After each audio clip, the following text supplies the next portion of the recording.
Hello friends, इस video में मैं आपको बताऊंगा। तो अभी बजट आने वाला है और बजट को लेके देखेंगे तो मतलब पूरे न्यूज़ पे बजट का ही चर्चा चल रहा है। और इस बजट में क्या क्या चीज़ें खास होने वाली है ये तो हम बहुत सारी वीडियो में डिस्कस कर चुके हैं। तो इसमें मैं आपको बताऊंगा कि बजट से जुड़े जो कुछ इंपॉर्टेंट मतलब कि समझिए फैक्ट हैं वो आपको जानने चाहिए और सभी लोगों को जानने चाहिए। तो बहुत सारी चीज़ें होती हैं हमारे देश के लिए जो कि आपको पता नहीं होंगी, तो ये चीज़ें आपको जाननी पड़ेंगी। तो बहुत अच्छा होता है कि अगर आप चीज़ों को जानते हैं इंपॉर्टेंट फैक्ट जानना चाहिए हमारे देश के बारे में। तो इस बजट में मतलब कि बहुत सारी चीज़ें होने वाली हैं और लगभग जो ये बजट होगा तो 47 लाख करोड़ रुपए से ऊपर का होगा। तो ये है, लेकिन आपको ये नहीं पता होगा कि जो हमारा पहला बजट था वो कितने का था। और भी बहुत सारी चीज़ें इसमें डिस्कस की गई हैं, कैसे कैसे हम यहाँ तक पहुँचे हैं, जो कि बहुत कम बजट से देखेंगे तो पहला बजट जो था 1947 में हमारा था 197 करोड़ रुपए का मात्र बजट था। और आज देखेंगे तो 48 लाख करोड़ रुपए का बजट हो गया। तो बहुत बड़ा बजट का साइज हो गया है। तो ये आप देखेंगे उस टाइम हमारी ना डिफेंस मजबूत थी, ना आपको देखने को मिलेगा ना हमारी आर्मी तो मजबूत मतलब डिफेंस में ही आ गई, ना इंफ्रास्ट्रक्चर हमारा अच्छा था, ना हेल्थ सिस्टम अच्छा था, कोई भी सिस्टम अच्छा नहीं था, बिल्कुल देश को खाने को नहीं था। वहाँ से हमारा जो ये आज तक का सफ़र है तो ये बहुत बड़ा सफ़र है और सारे भारतीय जो हैं ये समझिए कि बहुत मेहनत से यहाँ तक पहुँचे हैं। ये कोई बिल्कुल हलवा नहीं है जो कि आप देखेंगे कि बजट में हलवा भी बनाया जाता है। तो हलवा मतलब बजट में आप देखेंगे तो हलवा का रिवाज भी आप देखेंगे नया, मतलब कि ये तो चल बहुत दिनों से रहा है। तो ये हलवा बना के और सभी जो कर्मचारी होते हैं, जो भी वर्कर होते हैं, उनको खिलाया जाता है और खिला के फिर उनको घर से दूर रखा जाता है। घर से दूर रखा जाता है आपको देखने को मिलेगा दूर, ताकि कोई भी जो बजट का इन्फॉर्मेशन है वो लीक ना हो सके। कोई भी बजट का इन्फॉर्मेशन लीक होता है तो वो बहुत बड़ा देखेंगे चंक क्रिएट कर सकता है और बहुत सारे लोगों को फ़ायदा भी हो सकता है और बहुत सारे लोगों को लॉस भी हो सकता है। बजट के इन्फॉर्मेशन से स्टॉक मार्केट भी देखेंगे तो बहुत ज़्यादा रिएक्ट करता है। तो बहुत मतलब कि जो डेटा होता है उसको सिक्योर रखने के लिए जितने भी कर्मचारी हैं उनको अलग रखा जाता है। तो अभी मैं आपको धीरे धीरे बताता हूँ। निर्मला सीतारमण जी हैं जो ये पेश करेंगी और ये 7वीं बार लगातार जो बजट है ये पेश करके इतिहास बना चुकी हैं। और ये लगातार सबसे ज़्यादा बार पेश करने वाली जो महिला हो गई हैं, ये बजट पेश करने वाली हो गई हैं। और महिला में क्या, इंदिरा गांधी जी आप देखेंगे तो उन्होंने महिला होते हुए मतलब पीएम होते हुए भी बजट पेश किया था। तो इम्पोर्टेंट फैक्ट में आपको ये भी फैक्ट में पता चलती है कि जो पीएम भी होते हैं तो वो बजट पेश कर सकते हैं। ये भी आपको यहाँ पे देखने को मिलेगा। ऐसा नहीं है कि वित्त मंत्री जो फाइनेंस मिनिस्टर होती हैं वही बजट को पेश कर सकती हैं। और पूर्व जो देखेंगे वित्त मंत्री थे फाइनेंस मिनिस्टर मोरारजी देसाई जी, तो इनके पास रिकॉर्ड है जो कि इनको तोड़ देंगे ये, लेकिन इनके पास 10 रिकॉर्ड है, उसमें इन्होंने अंतरिम बजट भी पेश किया होगा। तो और यह देखेंगे लाखों करोड़ों रुपए का बजट होगा। और लेकिन पहला जो हमारा बजट था तो ये 200 करोड़ से भी नीचे का था। तो ये आपको देखने को मिलेगा 197.1 करोड़ रुपए का बजट था जो हमारा पहला बजट था। और अभी जो बजट है तो इसका साइज़ बहुत ज़्यादा बढ़ गया है, समझिए काफ़ी बड़ा साइज है, क्योंकि साइज़ है।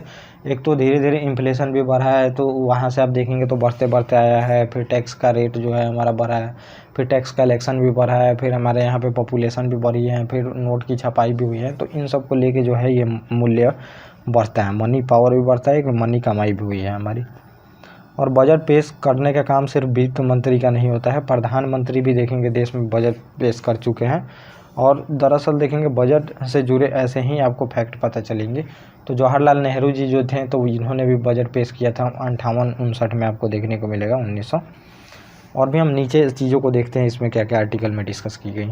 और पहला जो हमारा बजट था इसमें ये बताया गया है कि सितंबर में 26 सितंबर को पेश किया गया था 1947 में। तो उस टाइम हमारा जो देखेंगे तो देश डिवाइड हो रहा था, इंडिया पाकिस्तान बन रहे थे और बहुत ज़्यादा दंगा हो रहा था। पैसा भी नहीं था, बहुत ज़्यादा पैसा पाकिस्तान को भी दिया गया था, आर्मी भी मजबूत नहीं थी हमारी, कुछ भी मजबूत नहीं थी, फिर भी हम अपना बजट पेश करते हैं। और उस समय हमारे बजट जो थे ये वित्त मंत्री, पहले वित्त मंत्री थे RK सन देखेंगे मुगम थे चेट्टी, इन्होंने ही पहला बजट पेश किया था। ये हमारे वित्त मंत्री थे और इस बीच दंगा हो रहा था, उसी के बीच आप केंद्रीय बजट जो था इसको पेश किया गया था। और ये महज 7 महीने के लिए बजट पेश किया गया था। तो सितंबर से आपको देखने को मिलेगा अप्रैल तक जाने में 7 महीने का टाइम लगता है। तो ये 7 महीने के लिए लगभग बजट पेश किया गया था। और 1 अप्रैल 1948 को फिर जो है ये हमारा बजट पेश किया जाता है। और ये पहला बजट जो था तो 197 पॉइंट इतना करोड़ रुपए का था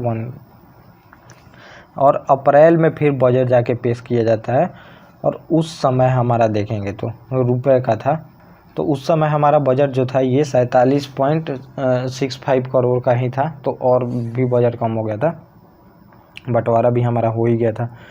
और कल जब बजट पेश किया जाएगा तो ये आपको देखने को मिलेगा लगभग 47 पॉइंट कुछ लाख करोड़ रुपए का। तो ये इतना साइज बढ़ गया है हमारे बजट का। और पहले देखेंगे तो शाम में बजट पेश होता था, ये भी आपके लिए इम्पोर्टेंट फैक्ट है। लेकिन अब देखेंगे तो टाइमिंग 11 बजे से कर दी गई है। 11 बजे सुबह में बजट पेश किया जाता है। पहले 5 बजे शाम को बजट पेश किया जाता था। और 1999 में तत्कालीन जो हमारे वित्त मंत्री यशवंत सिन्हा थे, तो उन्होंने इसका टाइमिंग चेंज करके 11 बजे सुबह कर दिया था। अब 11 बजे देखेंगे कि बजट पेश होता है। और प्रधानमंत्री भी कर चुके हैं बजट पेश, तो ये भी आपको देखने को मिलेगा। तो पहले जो हमारे प्रधानमंत्री थे जवाहरलाल नेहरू जी, तो इन्होंने ही देखेंगे 1958-59 में जो मैंने बताया था, तत्कालीन प्रधानमंत्री जवाहरलाल नेहरू जी ने पेश कर दिया था बजट। और फिर वित्त वर्ष आपको 1969-70 में देखने को मिलेगा, तत्कालीन प्रधानमंत्री जो इंदिरा गांधी जी जो थी हमारी, उन्होंने भी बजट पेश किया है। तो पीएम भी कर सकते हैं, ऐसा नहीं है कि फाइनेंस मिनिस्टर ही बस बजट को पेश कर सकते हैं। और पहले आप देखेंगे तो ये भी इम्पोर्टेंट आपके लिए फैक्ट है, रेलवे बजट अलग होता था और जो हमारा बजट होता था पूरे देश के लिए वो अलग होता था। तो रेलवे अपने आप में ही एक बड़ा माना जाता था कि बहुत बड़ा चीज़ है, तो इसको एक में नहीं किया जा सकता है। तो इसको किया जाता था क्योंकि अलग रेलवे बजट को पेश किया जाता था और आम बजट को फिर देखेंगे अलग पेश किया जाता था। अब क्या किया गया है, रेलवे और दोनों बजट को एक ही में कर दिया गया है, क्योंकि पॉलिटिकल इंटरफेरेंस ज़्यादा होता था देखेंगे रेलवे बजट में, ये सब में। तो इन सब के वजह से देखेंगे दोनों बजट को मोदी सरकार जो आई 2017 में एक साथ ही पेश करने लगी। तो अब रेलवे बजट के लिए कोई अलग से बजट नहीं आता है, रेलवे भी सेम देखेंगे आम बजट में ही रहता है। और मोरारजी देसाई के नाम है रिकॉर्ड। तो अभी हमारा जो बजट है तो ये 91 बार आ चुका है और 92वां बार ये निर्मला सीतारमण जी हैं जो कि कल पेश करेंगे देखेंगे 23 जुलाई को। और पहले इसमें देखेंगे कि रेगुलर जो बजट है तो ये 77 बार आ चुके हैं और इंटरिम बजट जो आम मतलब कि अंतरिम बजट होता है ये 14 बार आया है। तो जब भी इलेक्शन वगैरह होने वाले होते हैं तब गवर्नमेंट जो होती है वो इंटरिम बजट लेके आती है। जितने दिन बचे होते हैं इलेक्शन के लिए उतने दिन के लिए ही गवर्नमेंट पैसा खर्च करती है। जैसे वोट ऑन अकाउंट आप देखते होंगे 2 महीने के लिए लिया जाता था, वैसे ही इंटरिम बजट यहाँ पे पेश करके उतने दिन के लिए पैसा ले लिया जाता था। और कल जो है ये 92वीं बार जो बजट हमारा है ये पेश हो जाएगा। और सबसे ज़्यादा बार देखेंगे बजट पेश करने का रिकॉर्ड जो है मोरारजी देसाई जी के नाम पे है, जो कि 10 बार बजट को पेश कर चुके हैं। तो ये आपको इम्पोर्टेंट कुछ यहाँ पे फैक्ट बजट के बारे में जो मैंने आपको बताया, तो ये आपके लिए काफ़ी इम्पोर्टेंट होगा। इम्पोर्टेंट क्या मतलब आपको जानना चाहिए। तो ये पूरा टॉपिक था मैंने जो आपको बताया। ओके गाइस, थैंक यू और अब मिलेंगे अपने नेक्स्ट टॉपिक।